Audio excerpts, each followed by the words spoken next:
ତାକୁ ଅପସାରିତ କରାଯାଇପାରେ ସେ ବିଷୟରେ ପଢିବା ଆଜି ଟିକେ। ଗୋଟେ ସୁନ୍ଦର କବିତା ଶ୍ରୀମନ୍ଦିର ଅଛି, ଦି ଲିଟିଲ ଇଗୋ, ହୀନ ଅହଂ, ସେ ବିଷୟରେ ପଢିବା। ୟା ପରେ ମୁଁ ଆମ ମାନଙ୍କର ହୃଦୟ ଆଲୋକିତ କର, ମନ ଜ୍ୟୋତିର୍ମୟ କର, ତୁ ହିଁ ଜ୍ଞାନ, ତୁ ହିଁ ପ୍ରେମ, ତୁ ହିଁ ପରମ ସତ୍ତା। ତେଣୁ ଆଧ୍ୟାତ୍ମିକତା କହିଲେ ଯୋଉ କଥା ବୁଝାଏ ଯେ ଆଧ୍ୟାତ୍ମିକ ଚେତନାରେ ବାସ କରିବା, ତା ମାନେ ଆମର ହୃଦୟ ସଦାବେଳେ ସେ ଆଲୋକିତ ଥିବ, ମନ ସେମିତି ଜ୍ୟୋତିର୍ମୟ ହେଇ ଉଠୁଥିବ, ଜ୍ଞାନ ପ୍ରେମ ଆଉ ସମଗ୍ର ସତ୍ତାରେ ତାହା ଭରପୁର ହେଇଯାଇଥିବ। ଏହା ହିଁ କର ମୁଁ ଯେପରି ସର୍ବଦା ତୋର ଏକତ୍ଵର ଚେତନାରେ ବାସ କରେ। ପ୍ରଥମ ଅବସ୍ଥାରେ ମା ଆମକୁ କହୁଛନ୍ତି ଯେ ଯାହା କିଛି ତମେ କରୁଛ, whatever you do always remember divine। ତେଣୁ ଡିଭାଇନ କୁ ମନେ କରିବା ଅର୍ଥ ତାଙ୍କ ପ୍ରେଜେନ୍ସ କୁ ଧରି ରଖିବା ଆମ ଭିତରେ, ଆଉ ସେଇ ପ୍ରେଜେନ୍ସ ହିଁ ଆମକୁ ପରମ ଶାନ୍ତି, ପରମ ଶକ୍ତି, ଜ୍ୟୋତି, ଜ୍ଞାନ ଇଏ ସବୁ ଯାକ ଜିନିଷ ପ୍ରଦାନ କରିବ। କିନ୍ତୁ ନିରନ୍ତର ଆମେ ସେଇ ଅହଂ କବଳରୁ ମୁକ୍ତ ହେଇ ଏଇ ସତ୍ତାରେ କେମିତି ବାସ କରିବା, ସେଇଟା ହଉଛି ସବୁଠାରୁ ବଡ ସାଧନା, ବଡ କଷ୍ଟକର ବ୍ୟାପାର। କାହିଁକି ନା ଶହ ଶହ ଶହ ଶହ ଜନ୍ମ ଧରି ସେ ଆମକୁ ପରିବେଶ କରିଛି, ଆମକୁ ଶାସନ କରିଛି, ଅଧିକାର କରିଛି। ଏହା ହିଁ କର ମୁଁ ଯେପରି ସର୍ବଦା ତୋର ଏକତ୍ଵର ଚେତନାରେ ବାସ କରେ, ତୋର ଇଚ୍ଛା ଅନୁସାରେ ଯେପରି ନିରନ୍ତର ଚାଲେ, ତୋର ଇଚ୍ଛା ଅନୁସାରେ ଯେପରି ନିରନ୍ତର ଚାଲେ, ଅହଂ ଇଚ୍ଛାରେ ନୁହେଁ, ମୋ ଇଚ୍ଛାରେ ନୁହେଁ, ତୋ ଇଚ୍ଛା ଦ୍ଵାରା ମୁଁ ଯେମିତି ସମ୍ପୂର୍ଣ୍ଣ ଭାବରେ ପରିଚାଳିତ ହୁଏ। ଶ୍ରଦ୍ଧାପୂର୍ଣ୍ଣ ନୀରବ ଭକ୍ତି ଭରେ ତତେ ପ୍ରଣାମ କରୁଛି ବିଶ୍ୱର ଏକଛତ୍ର ଅଧୀଶ୍ୱର ରୂପେ। ଶ୍ରଦ୍ଧାପୂର୍ଣ୍ଣ ନୀରବ ଭକ୍ତି ଭରେ ତତେ ମୁଁ ପ୍ରଣାମ କରୁଛି ବିଶ୍ୱର ଏକଛତ୍ର ଅଧୀଶ୍ୱର ରୂପେ। ହେ supreme lord, eternal truth, let us obey thee alone and live according to truth। ଏଇ ଯୋଉ ମନ୍ତ୍ରଟି ଏ ଅତ୍ୟନ୍ତ ପାୱାରଫୁଲ ମନ୍ତ୍ର, ଯାହାକୁ ଆମେ ସମସ୍ତେ ବାରମ୍ବାର ଉଚ୍ଚାରଣ କରୁ, କିନ୍ତୁ ତାର inner theme, inner meaning, inner essence ବିଷୟରେ ଯଦି ଆମେ ସଚେତନ ନ ହଉଛୁ, ତାହେଲେ ଏ ବିଶେଷ କିଛି ଫଳପ୍ରଦ ହବନି, ଗୋଟେ ମେକାନିକାଲ ହେଇଯିବ, ସବୁବେଳେ ମେକାନିକାଲ ହେଇଯିବ। ତେଣୁ ଆମକୁ ଖୁବ ଭିତରକୁ ପ୍ରବେଶ କରିବା ପାଇଁ ପଡିବ। ଏଠି ମେ 2 ତାରିଖର ସେଇ ପ୍ରେୟାର ଗୋଟେ ଛୋଟିଆ ବାକ୍ୟରେ ସେ କେଡେ ସୁନ୍ଦର କହୁଛନ୍ତି। ତା ପରବର୍ତ୍ତୀ ପ୍ରାର୍ଥନାଟି, ହେ ଭଗବାନ, ସକଳ ମାନବିକ ଧାରଣାର ଉର୍ଦ୍ଧ୍ୱରେ ତା ଯେତେ ମହନୀୟ ହେଉନା କାହିଁକି, ସକଳ ମାନବିକ ଅନୁଭବର ଉର୍ଦ୍ଧ୍ୱରେ ତାହା ଯେତେ ହିଁ ଉନ୍ନତ ହେଉନା କାହିଁକି, ସବୁଠାରୁ ଗରିମାମୟ ଅଭିପ୍ସା ଓ ପୁଣ୍ୟତମ ପ୍ରେରଣା ତଥା ଜ୍ଞାନ, ପ୍ରେମ ଏବଂ ସତ୍ତାର ଏକତ୍ଵର ଉର୍ଦ୍ଧ୍ୱରେ ଉଠି ଯାଇ ମୁଁ ଚାହେଁ ତୋ ସଙ୍ଗେ ଅବିଚ୍ଛିନ୍ନ ସାଯୁଜ୍ୟ। ତେଣୁ ପର୍ଯ୍ୟନ୍ତ ମୋର ଆତ୍ମସତ୍ତାଟି ଶରୀରକୁ ଛାଡି ଉର୍ଦ୍ଧ୍ୱକୁ ଉଠି ନ ଯାଉଛି, the soul must soar high leaving the form।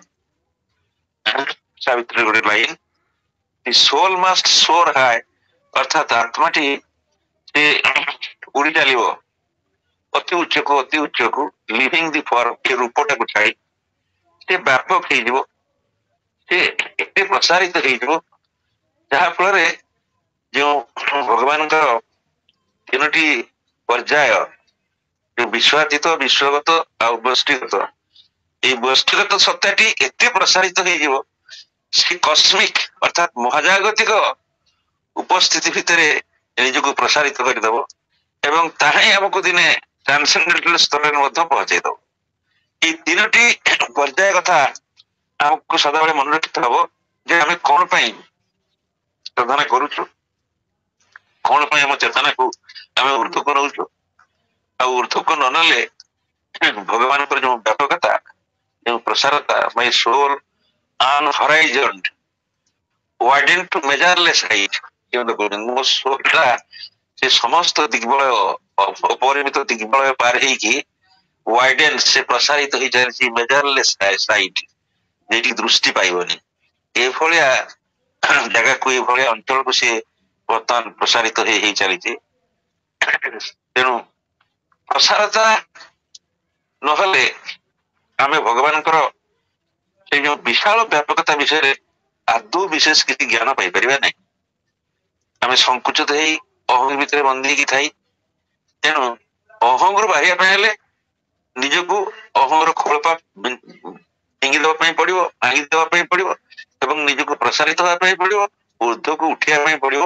ଏଇଟା ହଉଛି ସାଧନାର ଗୋଟେ ବିଶେଷ ମାର୍ଗ, ଯାହା ଫଳରେ ଆମେ ସେଇ ବ୍ୟାପକତା ସହିତ ଯେତେବେଳେ ଆମେ ମିଶିଯିବୁ, ସେଇ ପ୍ରସାରତା ସହିତ ମିଶିଯିବୁ, ସେତେବେଳେ ଯାଇକି ଏକଥା ସମ୍ଭବ। ମା ବାରମ୍ବାର କହନ୍ତି ଭଗବାନ ଆଦୌ ଦୂର ବସ୍ତୁ ନୁହେଁ, ସେ ନିଶ୍ଚୟ ନିକଟତର ବସ୍ତୁ ଏବଂ ତାଙ୍କୁ ପାଇବା ପାଇଁ ଯୋଉ ଉପାୟଟି ସେ ସର୍ବୋତ୍ତମ ବୋଲି କହୁଛନ୍ତି ଯେ ଫାଷ୍ଟ ଗୋ ୱିଦିନ୍ ଦେନ୍ ୱାଇଡେନ୍ ୟୋରସେଲ୍ଫ। ପ୍ରଥମେ ଭିତରକୁ ପ୍ରବେଶ କର, ତାଙ୍କୁ ଜାଗ୍ରତ କର, ସେ ଶକ୍ତି ଜ୍ୟୋତି ପ୍ରସାଦକୁ ତମେ ଆଗେ ଜାଗ୍ରତ କର, ତାପରେ ଓପନ୍ ୟୋରସେଲ୍ଫ। ଏଇଟା ହଉଛି ଆମର ସାଧନାର ଗୋଟେ ବିଶେଷ ଦିଗ, ବିଶେଷ ମାର୍ଗ। ତେଣୁ କେବଳ ଏହା ଦ୍ୱାରା ହିଁ ଆମେ କିଛି ଅନୁଭୂତି, ଆଧ୍ୟାତ୍ମିକ ଅନୁଭୂତି ଲାଭ କରିପାରିବା। ଆଉ ଯେପର୍ଯ୍ୟନ୍ତ ଅନୁଭୂତି କିଛି ଆମେ ନ ପାଉଛୁ, ଯାହା ପଢୁଥିଲେ ମଧ୍ୟ, ଯାହା କହୁଥିଲେ ମଧ୍ୟ, ଯାହା ବ୍ୟାଖ୍ୟା କରୁଥିଲେ ମଧ୍ୟ, ସେସବୁ ଖାଲି କଥାରେ କଥାରେ ରହିଯିବ। ଆମେ ପ୍ରକୃତରେ ତାର ସ୍ୱାଦ, ତାର ଯୋଉ ସ୍ପର୍ଶ, ଯୋଉ ଆନନ୍ଦ, ସେଇ ଜ୍ୟୋତି, ସେଇଗୁଡା ଆମେ ପାଇପାରିବା ନାହିଁ। ଏଇଟା ନିଶ୍ଚିତ ଭାବରେ ଆମକୁ ମନେ ରଖିବା ପାଇଁ ପଡିବ। ଆମେ କେତେ ସମୟ ଆମ ଚେତନାକୁ, ଆମ କଳ୍ପନାକୁ, imagination paves the way for realization। ଆମର କଳ୍ପନାଟା ଏ ରାସ୍ତା ପରିଷ୍କାର କରେ, ଆମର ଉପଲବ୍ଧିର ରାସ୍ତା। ତେଣୁ ଆମେ ସେଇ ସ୍ତରକୁ ଯାଇପାରିବା କେବଳ ଏମିତି ଗୋଟେ କାଳ୍ପନିକ ହଉନା କାହିଁକି, କିନ୍ତୁ ସେଟା ସ୍ୱତଃସ୍ଫୂର୍ତ୍ତ ଭାବରେ ଆମ ଅନ୍ତରାତ୍ମାରୁ ସ୍ପଷ୍ଟ ହେଇଥିବ, ମନରୁ ନୁହେଁ କି ଆମ ଚିନ୍ତାରୁ ନୁହେଁ। ସେଇ ପାଇଁ ସେ ତା ଭିତରେ କହୁଛନ୍ତି the light comes not by struggle or by thought. ସେଇ ଯୋଉ ଆଲୋକ କଥା କୁହାଯାଉଛି, ଯୋଉ ଆଲୋକ ଆମକୁ ରୂପାନ୍ତର କରିବ, ସେ ଆସେ ସଂଘର୍ଷ କରି ନୁହେଁ କିମ୍ବା ଚିନ୍ତାରେ ନୁହେଁ। In mind's silence the transcendent acts। ମନର ନିରବତା ଭିତରେ ସେ ବିଶ୍ୱାତୀତ ଭଗବାନ କ୍ରିୟା କରନ୍ତି। ଆଉ vast surrender is the only strength. ଗୋଟେ ଭାଷ୍ଟ ସରେଣ୍ଡର ମାନେ ଅସୀମ ସମର୍ପଣ, ତାହାରି ଏକମାତ୍ର ବଳ। ସେଇ ବଳ ସାହାଯ୍ୟରେ ଆମେ ସେଇ ମହାଶକ୍ତି ସହିତ ସଂଯୁକ୍ତ ହେଇପାରିବା, ତାଙ୍କର ସ୍ପର୍ଶ ଲାଭ କରିପାରିବା। ଏଇଟା ହଉଛି ସବୁଠାରୁ ଗୋଟେ ବଡ ବ୍ୟାପାର। ଏବଂ ତା ପାଇଁ ପ୍ରତି ମୁହୂର୍ତ୍ତରେ ସଜାଗ ସଚେତନ ନହେଲେ କଥା ସମ୍ଭବ ନୁହେଁ। ଆମେ ଯଦି ପ୍ରତି ମୁହୂର୍ତ୍ତରେ ଜାଣି ପାରୁଥିବା ଯେ ମୁଁ ବର୍ତ୍ତମାନ କୋଉଠି ଅଛି, ମୁଁ ଇଗୋରେ ଅଛି ନା ମୋର ଯଥାର୍ଥ ସତ୍ତାରେ ଅଛି, এইটা হচ্ছে আমার ସବୁଠୁ ପ୍ରଣିଧାନର ବିଷୟ, ସବୁଠୁ ତାକୁ ପ୍ରାଧାନ୍ୟ ଦେବା ଦରକାର। ମୁଁ ଚାହେଁ ତୋ ସଙ୍ଗେ ଅବିଚ୍ଛିନ୍ନ ସାରୁଜ୍ୟ, ସକଳ ବନ୍ଧନରୁ ମୁକ୍ତ ହୋଇ, ସକଳ ବନ୍ଧନରୁ ମୁକ୍ତ ହୋଇ, যেটা আমার চরম লক্ষ্য, যে মতে କିଛି ବି ଆଟାଚମେଣ୍ଟ, କିଛି ବି ଆକର୍ଷଣ, ପାର୍ଥିବ ଆକର୍ଷଣ, କିଛି ବି ମୋହ, କିଛି ବି ଆସକ୍ତି ମତେ ବାନ୍ଧି ପାରିବ ନାହିଁ। ମୁଁ ସବୁଥିରୁ ମୁକ୍ତ ହୋଇ କେବଳ ଭଗବାନଙ୍କ ପାଇଁ live for the divine, think of the divine, work for the divine. କେବଳ ଭଗବାନଙ୍କ କଥା ଭାବ, ଭଗବାନଙ୍କ ପାଇଁ କାମ କର, ଭଗବାନ ପାଇଁ ବଞ୍ଚ।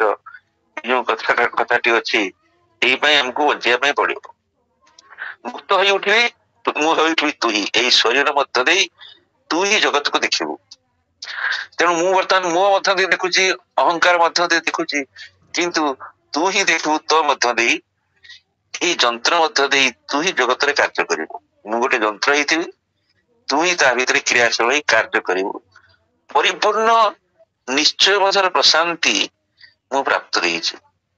ଏଇ ଅବସ୍ଥାରେ ମା କହୁଛନ୍ତି ପରିପୂର୍ଣ୍ଣ ନିଶ୍ଚୟ ବୋଧ, ସେ ତା ଜନିତ ଯୋଉ ପ୍ରଶାନ୍ତି, ସେ ପ୍ରଶାନ୍ତି ମୁଁ ପ୍ରାପ୍ତ ହେଇଛି। ବର୍ତ୍ତମାନ ମୁଁ ଯୋଉ କଥା କହୁଥିଲି ଲିଟିଲ ଇଗୋ ଗୋଟେ ସୁନ୍ଦର ସେଟା କବିତା ଅଛି ତା ବିଷୟରେ ଟିକେ ଅଧ୍ୟୟନ କରିବା।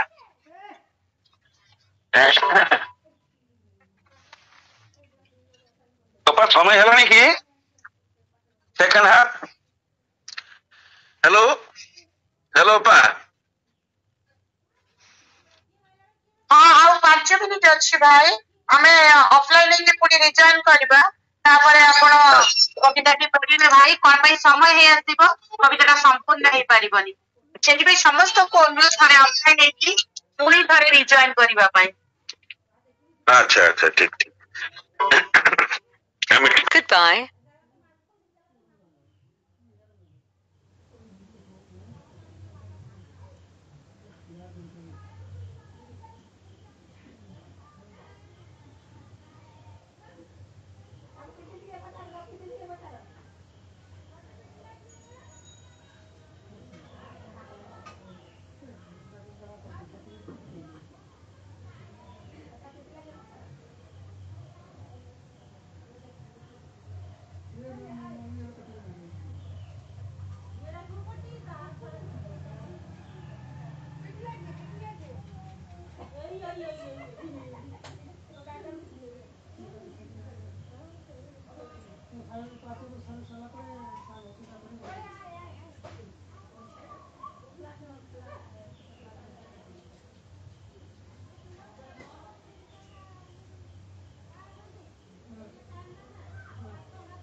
Hello.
ଛାଡୁନି ତା ଗାଡି ଛାଡୁନି, ବର୍ତ୍ତମାନ ସେ ଭାବୁଛି ମୁଁ ହିଁ ରଜା, ସେ କିଛି କରିନି, କିଛି ଜାଣିନି, ସବୁ ତାକୁ ଅଣା ହେଇଥିଲା, କିନ୍ତୁ ସେ କହୁଛି ତେଣୁ ତା ଜୀବନ ଦଶା ଭିତରେ ତାଙ୍କରି ବିଶ୍ୱସ୍ତତାର ଘଟାଏ ସେ ହାନି। ତେଣୁ ଯେଉଁ ବିଶ୍ୱାସ ନେଇ ଦିବ୍ୟମାତା ଦିବ୍ୟଜନନୀ ବିଶ୍ୱଜନନୀ ତାକୁ ଆଣିଥିଲେ, ବର୍ତ୍ତମାନ ତା ସହିତ ସେ କରୁଛି ପ୍ରତାରଣା। ଦାବି ପରେ ଦାବି ବାଢେ, ଅସଂଖ୍ୟ ଦାବି। ମଣିଷ କଣ ବାଣ୍ଡଲ ଡିଜାୟାର, ୱାଣ୍ଟସ୍ ଆର୍ ଅନଲିମିଟେଡ, ଅସଂଖ୍ୟ ଦାବି। ତେଣୁ ସେ ଦାବି ପରେ ଦାବି ବାଢୁଛି, ତାଙ୍କ ଋଣ କରେ ଅସ୍ୱୀକାର। ଯେ ମତେ କିଏ ଗଢିଥିଲା, ମତେ କିଏ ଆଣିଥିଲା, କଣ କିଏ କରିଥିଲା କଥା କୃତଜ୍ଞତା ନାହିଁ, ବରଂ କ୍ରମେ ଏ ତାକୁ ଅସ୍ୱୀକାର କରୁଛି। Each movement of our life, our ego ये ଟିକେ म्यूट କରନ୍ତୁ, ଶବ୍ଦ ହଉଛି ବିଭିନ୍ନ ପ୍ରକାର। Each movement of our life, our ego fails. Innoble in each thread of beings. ବାପା କିଏ ଜଣେ ଅନ୍ କରି ରଖିଛନ୍ତି ନା କଣ, ନଏଜ ଆସୁଛି।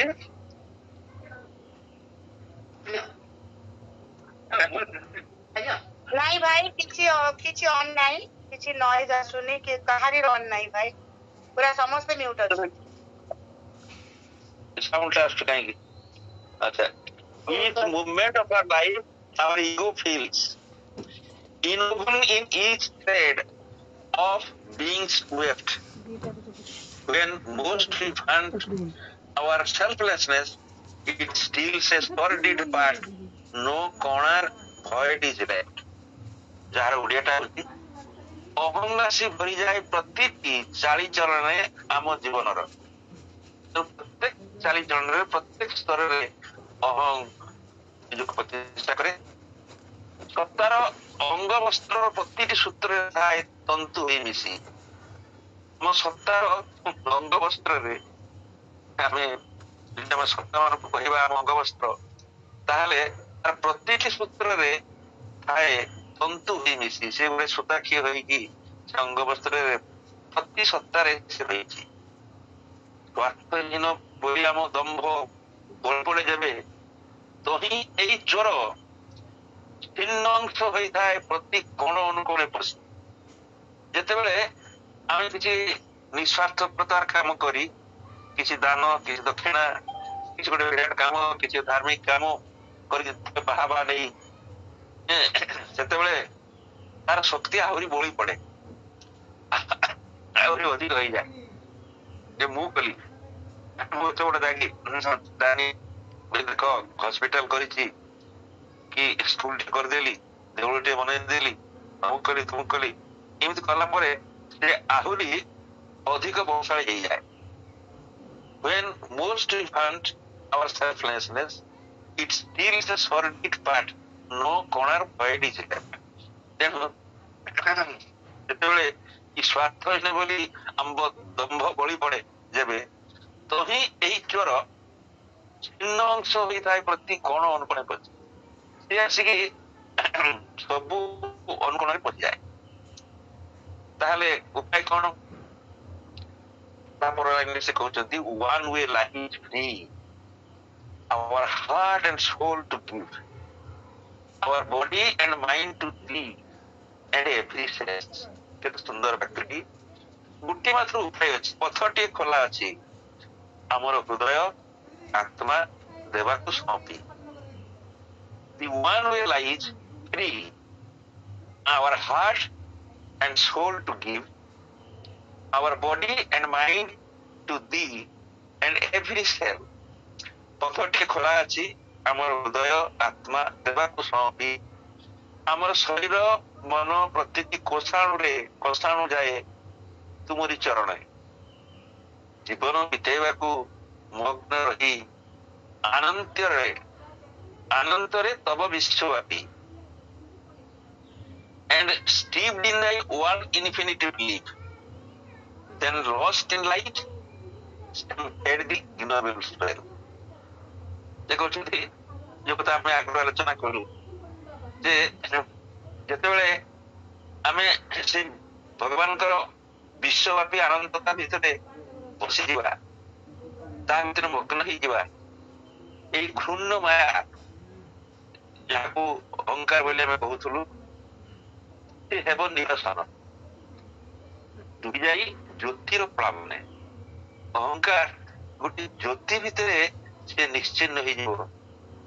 ସେ ଯୋଉ ଛାୟା ହେଇକି ଥିଲା, ଅନ୍ଧାର ହେଇକି ଥିଲା, ଯେମିତି ସୂର୍ଯ୍ୟୋଦୟର ବର୍ଷରେ ମେଘ ଉଭେଇ ଯାଉଛି, ସେମିତି ସେ ମଧ୍ୟ ଉଭେଇଯିବ। ସେ ତାର ଆଉ ସାହିତ୍ୟ ହରେଇବ। ଏମିତି ଗୋଟେ ପଥ ଅଛି ବୋଲି ସେ କହୁଛନ୍ତି। ପଥଟିଏ ଖୋଲା ଅଛି, ଆମର ହୃଦୟ ଆତ୍ମା ଦେବାକୁ ସଁପି, ଆମର ଶରୀର ମନ ପ୍ରତିଟି କୋଷାଣୁ ଯାଏ ତୁମରି ଚରଣେ, ଜୀବନ ବିତାଇବାକୁ ମଗ୍ନ ରହି ଆନନ୍ଦରେ ତବ ବିଶ୍ୱବ୍ୟାପୀ। ଏହି ପୂର୍ଣ୍ଣ ମାୟା ଦେବେ ହେବ ନିରସନ, ଡୁବି ଯାଇ ଜ୍ୟୋତିର ପ୍ଳାବନେ। Then lost in the light shall fade the ignoble despair. ସେ ଜ୍ୟୋତିର ପ୍ଳାବନ ଭିତରେ ସେ ନିଜକୁ ଅସହାୟ ମନ କରି ଶେଷରେ ତାର ସାହିତ୍ୟ, ତାର ଅସ୍ତିତ୍ୱ ସେ ଭାବ ବିଲୀନ ହେଇଯିବ। ନେଚର ଅଫ ହାର ରିବେଲିୟନ କ୍ୱିଟ୍। ସେତେବେଳେ କଣ ହବ ନା ପ୍ରକୃତି ସେ ଯୋଉ ବିଦ୍ରୋହ କରି ଚାଲିଛି, ପରଜୀ ବିଦ୍ରୋହ ହେବ ପ୍ରକୃତିର ନବ ରୂପାୟନ। ଆମେ ସମସ୍ତେ ନିମ୍ନ ପ୍ରକୃତି ଦ୍ୱାରା ଜର୍ଜରିତ ହଉଛୁ ପ୍ରତି ମୁହୂର୍ତ୍ତରେ। ତା କେନ୍ଦ୍ରରେ ଥାନ୍ତି ସେଇ ହୀନ ଅହଂ। ଯେତେବେଳେ ସେ ବିଲୀନ ହେଇଯିବ, ଆମ ପ୍ରକୃତି ମଧ୍ୟ ଆସ୍ତେ ଆସ୍ତେ ରୂପାନ୍ତରିତ ହେଇକି ଜ୍ୟୋତିର୍ମୟ ହେଇଯିବ। ସେ ଉଚ୍ଚତର ପ୍ରକୃତିର ସ୍ଥାନ, ପରା ପ୍ରକୃତିର ସ୍ଥାନ ସେ ଅଧିକାର କରିବ। ଏଇଟା ରୂପାନ୍ତର ଗୋଟେ ବିଶେଷ ଚାବିକାଠି, ବିଶେଷ କି। ତେଣୁ ପ୍ରଥମ କଥା ହଉଛି ଆମେ ନିଜକୁ ଚିହ୍ନିଥିବା, ଜାଣିଥିବା ଅହଙ୍କାରର କାର୍ଯ୍ୟ କଣ ଆଉ ଦିବ୍ୟ ସତ୍ତାର କାମ କଣ। ଏଇ ଦିଟା କଥା ଯଦି ଆମ ଆଗରେ ସ୍ପଷ୍ଟ ନ ହଉଛି, ତାହେଲେ ରୂପାନ୍ତର କାମନା କରିବା ବୃଥା। ତେଣୁ ଅହଙ୍କାରକୁ ଆମେ ଚିହ୍ନିବା। ଆମେ ଜାଣିଲୁ ଯେ ସମଗ୍ର ଜୀବନଟି ହଉଛି ଇଗୋଜ ଫ୍ୟାକ୍ଟ୍ରି ଆଣ୍ଡ ମାର୍ଟ। ସାରା ହଉଛି ବ୍ୟୁଟିଫୁଲ ଟେମ୍ପଲ ଅଫ ଦି ଗଡ୍। ସୁନ୍ଦର ସୁନ୍ଦର ମନ୍ଦିରଟି ଭଗବାନଙ୍କର, ତାକୁ ଇଗୋର ଫ୍ୟାକ୍ଟ୍ରି, ଇଗୋର କାରଖାନା, ଇଗୋର ହାଟ ପରିବେଷ୍ଟିତ କରି ରଖିଛି। ତେଣୁ ଇଗୋକୁ ଚିହ୍ନିବା ହଉଛି ସବୁଠାରୁ ବଡ କଥା। ଏ ସଂସାରଟା ବର୍ତ୍ତମାନ ସେଇ ଇଗୋ ଆଉ ଅଜ୍ଞତା ଦ୍ଵାରା ପରିଚାଳିତ ବୋଲି ଏତେ କର୍ମଯୁକ୍ତ, ଏତେ ବିଶୃଙ୍ଖଳା, ଏତେ ଦୁର୍ନୀତି, ଏତେ ଭ୍ରଷ୍ଟାଚାର, ଏତେ ଅନ୍ୟାୟ, ଏତେ ଦୁଃଖ, ଏତେ କଷ୍ଟ, ଏ ସମସ୍ତ ଭିତରେ ଏଇ ଗୋଟିଏ କଥା ରହିଛି ଯେ ମଣିଷ ଏପର୍ଯ୍ୟନ୍ତ ନିଜକୁ ଚିହ୍ନିନି। କଣ ପାଇଁ ଆସିଛି ଜାଣିନି, ଆଉ ନିଜକୁ ଚିହ୍ନିନି। ତା ଭିତରେ କଣ ଦିବ୍ୟ କଣ ଅଦିବ୍ୟ, ଏଇ ଯୋଉ ଡିଫରେନ୍ସିଏସନ, ଏଇ ଯୋଉ ବିଚାର କରିବା, ତଫାତ କରିବାର ଯୋଉ ଶକ୍ତି, ସେ ଏପର୍ଯ୍ୟନ୍ତ ଖୋଜି ନାହିଁ କେବେ। ସେ ଖୋଜିଲେ ତାର ଅହଙ୍କାର ମୁକ୍ତି ହେଇଯା, ମାନେ ମୃତ୍ୟୁ ହେଇଯାନ୍ତା। ସେ ବାହ୍ୟ ଜଗତ ବିଷୟରେ ଏତେ ଏତେ କଥା ଚିନ୍ତା କରି ଜାଣେ, ଏତେ ଆବିଷ୍କାର, ଏତେ ଉଦ୍ଭାବନ, କାହିଁ ଚନ୍ଦ୍ରପୃଷ୍ଠ, କାହିଁ ସୂର୍ଯ୍ୟପୃଷ୍ଠ, କେତେ କଥା ସେ ଆବିଷ୍କାର କରି ଚାଲିଛି। ଅଥଚ ତା ପାଇଁ ଟିକେ ବି ଭଲ ନାହିଁ ନିଜକୁ ଜାଣିବା ପାଇଁ ଯେ ମତେ ସୃଷ୍ଟି କଲା କିଏ, ଏ ସଂସାର ମତେ ଆଣିଲା କିଏ, କାହିଁକି ଆଣିଲା, ମୋ ଭିତରେ କାହାର ଶକ୍ତିଶାଳୀ ଅଛି, କିଏ ମତେ ଚଳେଇଛି, ମୋ ଜୀବନ କଣ, ମୃତ୍ୟୁ କଣ, କାହିଁକି ଦୁଃଖ ଭୋଗୁଛି, ଇଏ ସମସ୍ତ କଥା ମଣିଷ ଏପର୍ଯ୍ୟନ୍ତ ଟିକେ ବି ଧ୍ୟାନ ଦେଇନି। ଦେଲେ ତାର ଅହଂଟି ନିଶ୍ଚିତ ଭାବରେ ଥିନ ହେଇଯାଆନ୍ତା ଏବଂ ଆମ ଭିତରେ ଦିବ୍ୟ ସତ୍ତାଟି ଜାଗ୍ରତ ହୁଅନ୍ତା। ଏଇଟା ହଉଛି ପ୍ରଥମ ସୋପାନ। କିନ୍ତୁ ସେ ଶିକ୍ଷା ନା ଆମେ ପାଇଛୁ, ନା ଆମେ ପିଲାଙ୍କୁ ଦଉଛୁ, ନା ଆମେ ସମାଜକୁ ଦଉଛୁ, ସେ କଥା କିଛି ବି ନାହିଁ। ଆମେ ଖାଲି ମେଟାର ପଛରେ ଧାଇଁଛୁ। କେତେ ବସ୍ତୁବାଦୀ ଆମେ ହେଇପାରି। ଯେପର୍ଯ୍ୟନ୍ତ ମେଟେରିଆଲ ପ୍ରୋଗ୍ରେସ ଚାଲିଥିବ, it bars the spiritual progress.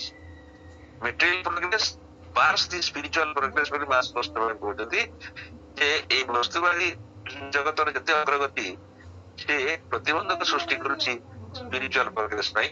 ସେ ଭାବୁଛି ତାର ନିଜ ଶକ୍ତିରେ, ତାର ନିଜ ଅହଙ୍କାର ବଳରେ ସବୁ କିଛି ସମାଧାନ କରିବ, ସବୁ କିଛି ଉପଭୋଗ କରିବ। କିନ୍ତୁ ଏହା କେତେ ଦୂର ସମ୍ଭବ, ଭଗବାନ ଯୋଉ ଉଦ୍ଦେଶ୍ୟରେ ପୃଥିବୀଟାକୁ ସୃଷ୍ଟି କରିଛନ୍ତି ତାହା ଯଦି କାର୍ଯ୍ୟକାରୀ ନ ହୁଏ, ତାହେଲେ ଏଠି ହ୍ୟୁଜ ଡିଷ୍ଟ୍ରାକ୍ସନ ଇଜ ଏ ମାସ୍, ଶ୍ରୀ ଅରବିନ୍ଦ ଆମକୁ ଜଣାଇ ଦେଇଛନ୍ତି। ତା ପଦଧ୍ୱନି ଆମେ ପ୍ରତି ମୁହୂର୍ତ୍ତରେ ଶୁଣି ପାରୁଛୁ। ଆଜିର ଯୋଉ ଗ୍ଲୋବାଲ ୱାର୍ମିଂ, ଆଉ ଯୋଉ ମହାମାରୀ, ଏଇ ଯୋଉ ଝଡ଼ ବର୍ଷା, ଏଇ ପ୍ରାକୃତିକ ଅସମତା, ଏଇ ଯୋଉ ଇମ୍ବାଲାନ୍ସ ଇନ୍ ଦି ନେଚର, ଇଏ ସମସ୍ତ ଭିତରେ ଏ ଗୋଟିଏ କଥାକୁ ଯେତେ ଚେତେଇବା ପାଇଁ ଚାହାନ୍ତି, know yourself, ନିଜକୁ ଜାଣ, be spiritual, କେବଳ ସ୍ପିରିଚୁଆଲ ହୁଅ, ଆଧ୍ୟାତ୍ମିକ ହୁଅ, there lies the all solution, ସବୁ କିଛିର ସମାଧାନ ଏଇ ଗୋଟିଏ କଥାରେ ରହିଛି, if man becomes spiritual, ଯଦି ମଣିଷ ଆଧ୍ୟାତ୍ମିକ ହେଇଯାନ୍ତା ତାହେଲେ ଏ ସମସ୍ତ କଥା କିଛି ପ୍ରୟୋଜନତା ପଡନ୍ତାନି। ଦୁଃଖ କଷ୍ଟ ଯନ୍ତ୍ରଣା ଆମକୁ କେବଳ ସଚେତନ କରିବା ପାଇଁ ଭଗବାନ ଦେଇଥାନ୍ତି। Signature of Garh, ଏଟେଷ୍ଟିଂ the secret ଗଡ, ତାକୁ ସେ ଏଟେଷ୍ଟ କରୁଛନ୍ତି, ତାକୁ ସେ ସମର୍ଥନ କରୁଛନ୍ତି। ଡିନାଇଡ ବାଇ ଲାଇଫ, ତାକୁ ଜୀବନ ତାକୁ ପ୍ରତ୍ୟାଖ୍ୟାନ କରୁଛି। until life finds him, then can never end, ଯେପର୍ଯ୍ୟନ୍ତ ମଣିଷ ତା ନିଜକୁ ନ ପାଉଛି, ନିଜକୁ ନ ଚିହ୍ନୁଛି, ନିଜକୁ ନ ଜାଣୁଛି, ଏପର୍ଯ୍ୟନ୍ତ ଏ ଯନ୍ତ୍ରଣାର ଅବସାନ ନାହିଁ ବୋଲି ସାବିତ୍ରୀ ପରିଷ୍କାର କଥା କହିଲେ।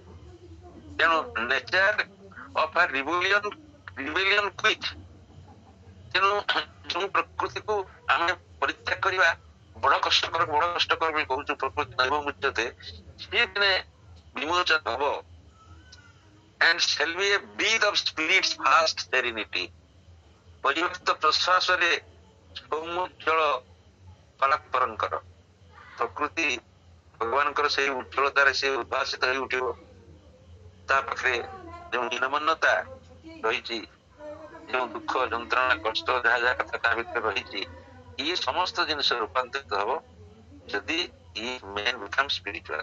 ତେଣୁ ସ୍ପିରିଚୁଆଲିଟିର ଅର୍ଥ ଆମେ ଧାର୍ମିକତାକୁ ଚିହ୍ନିଛୁ, ଜାଣିଛୁ, କିନ୍ତୁ ସ୍ପିରିଚୁଆଲ ର ଅର୍ଥ କ୍ୱଚିତ ଲୋକ ବୁଝିଥାନ୍ତି, ଜାଣିଥାନ୍ତି। ସେପାଇଁ ବାରମ୍ବାର କହନ୍ତି ଦି ରିଲିଜିଅନ ମଷ୍ଟ ଗ୍ରାଜୁଏଟ ଇନଟୁ ସ୍ପିରିଚୁଆଲ କୋର୍ସ।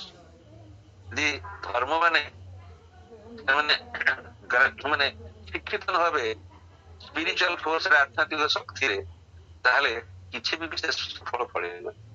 ହଉ ଭାଇ ଭଉଣୀ ମାନେ, ଆଜି ତ ସମୟ ହେଲାଣି, ସୁଷମା ବାପା ଅଛନ୍ତି, ଉପସଂହାର ରଖିବେ। ଆଉ ଆଜି ଏଥିରେ ରହୁଛି, ନେକ୍ସଟ କ୍ଲାସରେ ଅଧିକ ଆଲୋଚନା କରିବା। ସମସ୍ତଙ୍କୁ କୃତଜ୍ଞତା ଜଣାଇ ସମସ୍ତଙ୍କୁ ବିଦାୟ ନେଉଛି। ବନ୍ଦେ ମାତରମ୍।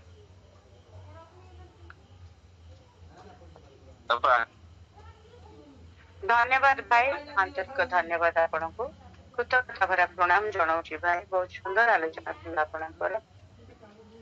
ସବୁବେଳେ ମଣିଷ ସବୁ କିଛି ଆବିଷ୍କାର କରିଛି ନିଜ ଭିତରେ ଥିବା ଭଗବାନଙ୍କୁ ବୁଝିବାରେ। ବହୁତ ସୁନ୍ଦର ଭାବରେ କହିଲେ ଭାଇ, ବହୁତ ସୁନ୍ଦର ଆଲୋଚନା ରଖିଲେ। ଧନ୍ୟବାଦ ପୁଣି ଥରେ ଆପଣ। ବର୍ତ୍ତମାନ ମୁଁ ଅନୁରୋଧ କରିବି ପୂଜ୍ୟ ସୁଷମା ଆପା ଉପସଂହାର ରଖିବେ। ପୂଜ୍ୟ ସୁଷମା ଆପା ଷାଠିଏ। Supreme Lord, eternal truth, let us obey the alone and live according to truth. Online ଗ୍ରୁପରେ ଯୋଗ ଦେଇଥିବା ସମସ୍ତ ଭାଇ ମାନଙ୍କୁ ମୋର ହାର୍ଦ୍ଦିକ କୃତଜ୍ଞତା, ଶ୍ରଦ୍ଧା ଓ ସମ୍ମାନ ଜଣାଉଛି। ବିଶେଷ କରି ଶିବାସ ଭାଇଙ୍କୁ ମୋର ଗଭୀର ଆନ୍ତରିକତା ପ୍ରଣାମ ଜଣାଉଛି। ଆଜି ଭାଇ ପ୍ରଥମେ ଧ୍ୟାନ ପ୍ରାର୍ଥନାରେ ଆଲୋଚନା 1914 ମସିହା 28 ଏପ୍ରିଲ ଧ୍ୟାନ ପ୍ରାର୍ଥନାଟି ଆଲୋଚନା କଲେ। ସେ ପ୍ରଶ୍ନ କହିଲେ ଯେ ପୃଥିବୀ ପ୍ରତିଫଳିତ କରୁଛି ଭଗବାନଙ୍କର ଆନନ୍ଦକୁ। ସେହି ଜଗତର ଅଧୀଶ୍ୱର, ସେ ସମସ୍ତ ଜିନିଷ, ଫୁଲ ଫଳ ଗଛ ଲତା ପ୍ରତି ମୁହୂର୍ତ୍ତରେ ପ୍ରସ୍ଫୁଟିତ ହଉଛି। ସେ ପଢାଉଥିଲା ବୋଧେ ପ୍ରେୟାରଟା। We have no time to stand and stare. The life is full of care. ଆମେ ସବୁବେଳେ ଏତେ ବ୍ୟସ୍ତ ଜୀବନ କରୁଛି ଯେ କୌଣସି କଥା ଭାବିବା ପାଇଁ ସତରେ ଯେମିତି ଆମର ବଳ ନାହିଁ। କେତେବେଳେ ଜୀବନଟା ସୁଖକର ବୋଧ ହୁଏ, କେତେବେଳେ ଅପ୍ରୀତିକର ବୋଧ ହୁଏ। ଆମ ଆଖିରେ ଯାହା କିଛି ଭଲ ମନ୍ଦ ପ୍ରତୀୟମାନ ହେଉନା କାହିଁକି, ଅପ୍ରୀତିକର ତାହା ନୁହେଁ, ଆମ ଭଗବାନଙ୍କ ଆଖିରେ ତାହା ସବୁଠୁ ଭଲ ହିଁ ଘଟେ। ପଶ୍ଚାତରେ ତାର ଫଳ ଦୂର ଥାଏ। ତାହା ଆମର ମଙ୍ଗଳମୟ, ଆମକୁ ସେ ଆମର ମଙ୍ଗଳ କରିଥାନ୍ତି। ଭଗବାନ ସେ ଆନନ୍ଦମୟ ଚେତନା ସହିତ ସଂଯୋଗ ହୁଏ। ମନ ତାକୁ ବୁଝିପାରେନି, ଆମର ଅନ୍ତରାତ୍ମା ହିଁ ତାକୁ ଅନୁଭବ କରେ। ପୂର୍ଣ୍ଣ ଆନନ୍ଦ, ପୂର୍ଣ୍ଣ ଶାନ୍ତି ଲାଭ କରିବାକୁ ଲାଇଟ ଆମ ହୃଦୟ ଭିତରକୁ ସେ ଭେଦି ଯାଉଛି। ଯେମିତି ଅମର ଗୋଲାପ ଫୁଟି ଉଠୁଛି, ଯେମିତି ସୂର୍ଯ୍ୟୋଦୟ ପରେ କୁହୁଡ଼ି ଅନ୍ତର୍ନିହିତ ହେଇଯାଏ, ସେଇଭଳି ଆମ ଭିତରେ ଯେଉଁ ଦିବ୍ୟ ଚେତନା ରହିଛି, ଦିବ୍ୟ ଶକ୍ତି ରହିଛି, ତା ସହିତ ସୁନ୍ଦର ହେଲେ ସବୁ ଦୁଃଖ ଆମର ମିଳାଇଯାଏ। ତା ଭିତରେ ଦୁଃଖ ଯନ୍ତ୍ରଣା ଅଛି ତାହା ମିଳିଯାଏ। ତେଣୁ ଅନ୍ତର୍ନିହିତ ହୁଏ ଅର୍ଥାତ୍ ସୂର୍ଯ୍ୟ ଅର୍ଥାତ୍ ଚୈତ ସତ୍ତାର ସଂଯୋଗ ହୁଏ, ନିଜକୁ ପୂର୍ଣ୍ଣ ଭାବରେ ଦେଇ ପାରିବା। ମୋ ଶରୀରଟି ସୁଖ ସ୍ଥାନ, ଯାହା ଦ୍ୱାରା ସେ ବିକଶିତ ହେବ। ମୋର ମୃତ୍ୟୁହୀନ ଅମର ଜ୍ୟୋତିରେ ମୋର ଅନ୍ତରାତ୍ମା ଆଲୋକିତ ହେଇଛି। ଅନ୍ଧାର ଘରେ ଆଲୋକଟି ଜାଳିଦେଲେ ଯେପରି ଅନ୍ଧାର ଦୂରୀଭୂତ ହେଇଯାଏ, ସେହିପରି ଅନନ୍ତ ଅନନ୍ତ ଜ୍ୟୋତି ପ୍ରଜ୍ୱଳିତ ହେଲେ ସମସ୍ତ ଦୁଃଖ ଦୂରୀଭୂତ ହୁଏ। ଆମକୁ ସେଇ ଜ୍ୟୋତିକାକୁ ଉନ୍ମୋଚିତ ହେବାକୁ ହେବ। ସେଇଭଳି ଜ୍ୟୋତିର୍ମୟ ସତ୍ତା ସୂର୍ଯ୍ୟ ଚନ୍ଦ୍ର ତାରା ଯିଏକି ତାକୁ ସ୍ପର୍ଶ କରିପାରନ୍ତି ନାହିଁ। ମାଙ୍କର ନିରନ୍ତର କରୁଣା ସକଳ ପୃଥିବୀର ଦୁଃଖକୁ ଅପସାରଣ କରିବ, ହୃଦୟକୁ ଆଲୋକିତ କରିବ। ଆଧ୍ୟାତ୍ମିକ ଚେତନା ଦ୍ୱାରା ଚେତନା ଭିତରେ ଆମେ ସର୍ବଦା ବାସ କରିବା। ତାପରେ ଡିଭାଇନକୁ ମନେ ପକେଇବା, ଡିଭାଇନ ପ୍ରେଜେନ୍ସକୁ ଆମେ ଧରି ରଖିବା। ନିରନ୍ତର ଅହଂକବଳରୁ ମୁକ୍ତ ହେଇ ଶାଶ୍ୱତ ଜୀବନ ଏକତ୍ରରେ ବାସ କରିବା। ଶ୍ରଦ୍ଧାପୂର୍ଣ୍ଣ ନିରବ ଭକ୍ତିରେ ତତେ ପ୍ରଣାମ କରୁଛି। ବିଶ୍ୱର ଏକଛତ୍ର ଅଧୀଶ୍ୱର ହୋ। ସୁପ୍ରିମ ପ୍ରାର୍ଥନା କହିଲେ supreme lord eternal truth let us obey the alone and live according to. ଯେ ପର୍ଯ୍ୟନ୍ତ ଆମର ଅନ୍ତଃଶକ୍ତିରେ ଶରୀରକୁ ଛାଡି ଊର୍ଦ୍ଧ୍ୱକୁ ଉଠି ଯାଇଛି, ସେ ପର୍ଯ୍ୟନ୍ତ ସେଇ ପରିପୂର୍ଣ୍ଣ ଶାନ୍ତି ଆମେ ପ୍ରାପ୍ତ ହେଇପାରିବା ନାହିଁ। ଆମର ଚେତନାକୁ ଉର୍ଦ୍ଧ୍ୱ କରିବାକୁ ହେଲେ ଭଗବାନଙ୍କର ବିଶାଳ ଚେତନାକୁ ପ୍ରାପ୍ତ ହେଇପାରିବା ନାହିଁ। ଆମେ ଯେତେବେଳେ ସେଇ ପ୍ରସାରତା ବ୍ୟାପକତା ସହିତ ମିଶିଯିବୁ, ସେତେବେଳେ ସେଇ ଶକ୍ତି ସେଇ ଜ୍ୟୋତିକୁ ଆମେ ପ୍ରାପ୍ତ କରିପାରିବା। ଆଧ୍ୟାତ୍ମିକ ଅନୁଭୂତି ନ ପାଇଛୁ ସେଇ ଆନନ୍ଦ ସେଇ ଜ୍ୟୋତି ଆମେ ପ୍ରାପ୍ତ ହେଇପାରିବା ନାହିଁ। ଆମର କଳ୍ପନା ପରିମାର୍ଜିତ ହେଲେ ଅନ୍ତରାତ୍ମା ଶୁଦ୍ଧ ହୁଏ। କଳ୍ପନା ପରିମାର୍ଜିତ ହେଲେ ଆମ ଅନ୍ତରାତ୍ମା ଶୁଦ୍ଧ ହୁଏ। ପ୍ରତି ମୁହୂର୍ତ୍ତରେ ଆମେ ଜାଣିବା, ଆମେ ପ୍ରତି ମୁହୂର୍ତ୍ତରେ ଆମେ ଅନେକ କଥା ଜାଣିବାର ସୁଯୋଗ ରହିଛି। କିଛି ପାର୍ଥିବ ଆକର୍ଷଣ ସେତେ ଆମକୁ ବାନ୍ଧି ରଖି ପାରିବ ନାହିଁ। Think only for the divine, live only for the divine। ଏଇ ଭାବନାରେ ଆମେ ବାସ କରିବା ଯେ ମୁଁ ଏକ ଯନ୍ତ୍ର ହେଇଯିବି, ତୁ ମଧ୍ୟରେ କାର୍ଯ୍ୟ କରିବୁ। ପରିପୂର୍ଣ୍ଣ ନିଶ୍ଚୟ ପ୍ରାପ୍ତ ନ ହେଇଛି ସେ ପର୍ଯ୍ୟନ୍ତ ଦିବ୍ୟ ଶକ୍ତି ପ୍ରାପ୍ତ ହେଇପାରିବ ନାହିଁ।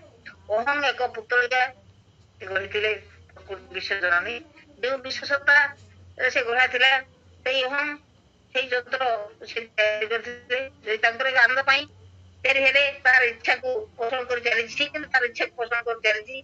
ସେ ତାକୁ ଗୋଟିଏ ପରେ ଗୋଟେ ଦାବି ସେ କରି ଚାଲିଛି। ତାର ଅସଂଖ୍ୟ ଦାବି ପରେ ସେ ଦାବି କରୁଛି। ଜୀବନ ପ୍ରତି ମୁହୂର୍ତ୍ତରେ ସେ ଆମକୁ ପଦାବୃତ କରି ଚାଲିଛି। ଅହଂ ଆମର ପ୍ରତ୍ୟେକ କ୍ରିୟା କରୁଛି। ଆମର ଅଙ୍ଗ ବସ୍ତ୍ର ସୁସ୍ଥ ହେଇ ସେ ଆମକୁ ଧାରଣ କରିଛି। ଯେତେବେଳେ ଆମର କୋଣ ଅନୁକୋଣରେ ସେ ପ୍ରବେଶ କରେ, ଗୋଟିଏ ମାତ୍ର ବାଟ ଅଛି ଅହଂକୁ ଦୂର କରିବାର। ଗୋଟିଏ ମାତ୍ର ବାଟ ଅଛି, କଣ ଆମର ସେ ହଉଛି ଆମର ହୃଦୟ, ଆମର ଆତ୍ମା, ଆମର ଶରୀର ପ୍ରତ୍ୟେକ କୋଷାଣ ସେ ଧାରଣ କରିଛି। ସୂର୍ଯ୍ୟୋଦୟ ଯେପରି ମେଘ ସୂର୍ଯ୍ୟୋଦୟରେ ଯେପରି ମେଘ ଅନ୍ତର୍ନିହିତ ହେଇଯାଏ, ସେଇପରି ଏକ ପଥ ଖୋଲିଯିବ। ସେଟା ପ୍ରକୃତି ନବରୂପାୟନ ହବ। ଆମର ପ୍ରକୃତି ଜ୍ୟୋତିର୍ମୟ ହେଇ ପ୍ରକୃତି ସହିତ ବାସ କରିବା। ପ୍ରଥମେ ଆମର ସେ ଅହଙ୍କାରକୁ ଚିହ୍ନିବା, ଦିବ୍ୟ ସତ୍ତାକୁ ଅନୁଭବ କରିବା। ସମସ୍ତଙ୍କ ଭିତରେ ଗୋଟିଏ କଥା, ମଣିଷ ନିଜକୁ ଯେପର୍ଯ୍ୟନ୍ତ ଚିହ୍ନେନି, ନିଜର ଆତ୍ମାକୁ ଜାଣେନି, କେଉଁଠାରୁ ସେ ଆସିଛି କେଉଁଠାକୁ ଯାଉଛି, ସେ ଖାଲି ଅନ୍ଧାର ଭିତରେ ଅଣ୍ଡାଳି ହେଉଛି। ସେଇ ଅହଙ୍କାର ଚେତନା ଭିତରେ ବାସ କରି ଚାଲିଛି।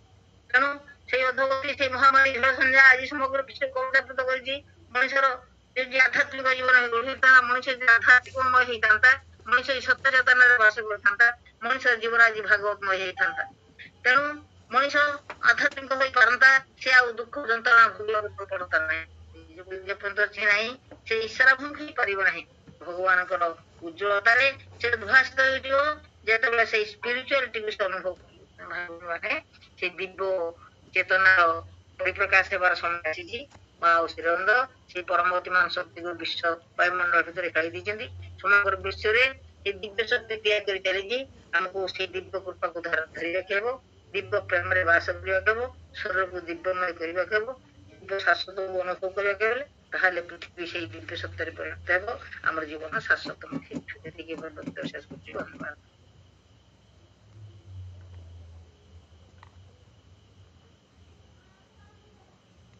ଧନ୍ୟବାଦ ବାପା, ଆନ୍ତରିକ ଧନ୍ୟବାଦ ଆପଣଙ୍କୁ। ବହୁତ ସୁନ୍ଦର ଭାବରେ ସଂଘାତ ରଖିଲେ ଆପଣ ମାଙ୍କର ପାଦ ପଦ୍ମରେ। ଧନ୍ୟବାଦ ଆପଣଙ୍କୁ ପୁଣି ଥରେ ଆନ୍ତରିକ ଧନ୍ୟବାଦ ଜଣାଉଛି। ବର୍ତ୍ତମାନ ମୁଁ ଅନୁରୋଧ କରୁଛି ମାଧବୀ ଦାସ ମାଙ୍କୁ ଗାୟକ ସେ ତାଙ୍କର ମାତୃଶୁଣ୍ଢି ରଖିବେ ମାଙ୍କର ପାଦ ପଦ୍ମରେ ମାଧବୀ ଦାସ ଅପା କାଳିକ।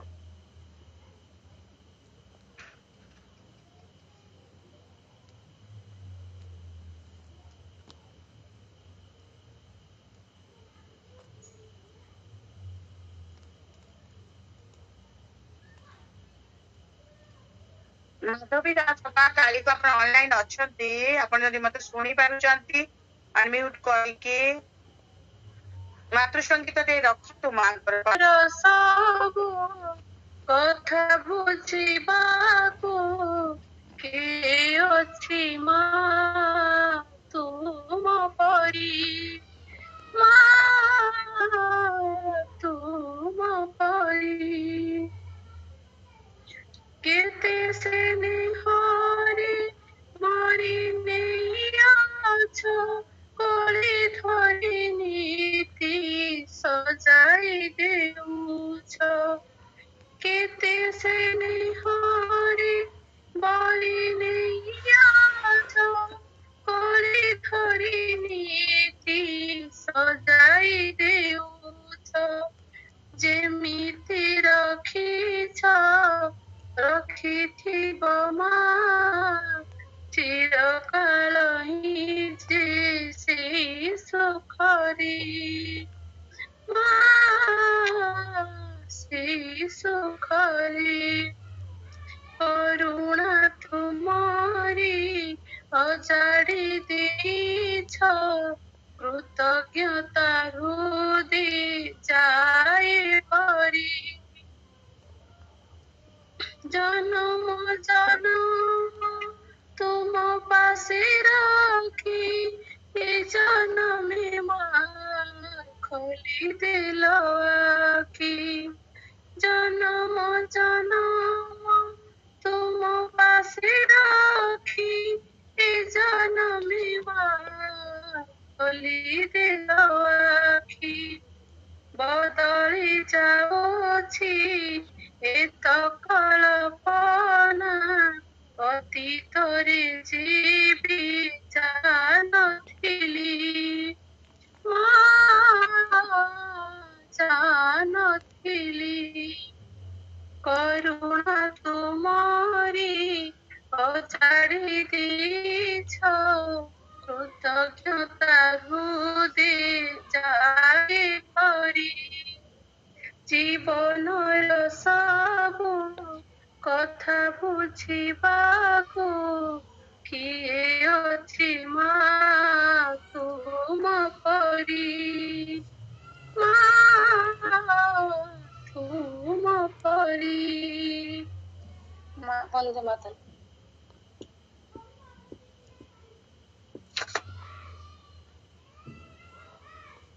ଧନ୍ୟବାଦ ଅପା ଆନ୍ତରିକ ଧନ୍ୟବାଦ ଆପଣଙ୍କୁ ଧନ୍ୟବାଦ ସମସ୍ତଙ୍କୁ ଆପଣମାନଙ୍କୁ ସମସ୍ତଙ୍କୁ କୃତଜ୍ଞତା ଧନ୍ୟବାଦ ଜଣାଉଛି ଆଜି ମଧ୍ୟରେ ଆମ ସହିତ ଯୋଡ଼ି ରହେ ଆନ୍ତରିକ ଧନ୍ୟବାଦ ପୂଜ୍ୟ ସୁଭାଷ ଭାଇ ପୂଜ୍ୟ ସୁଷମା ଆପା ପୂଜ୍ୟ ଧୀରେନ୍ଦ୍ର ଭାଇ ଏବଂ ଆପଣମାନଙ୍କୁ ସମସ୍ତଙ୍କୁ ପୁଣି ଥରେ ଧନ୍ୟବାଦ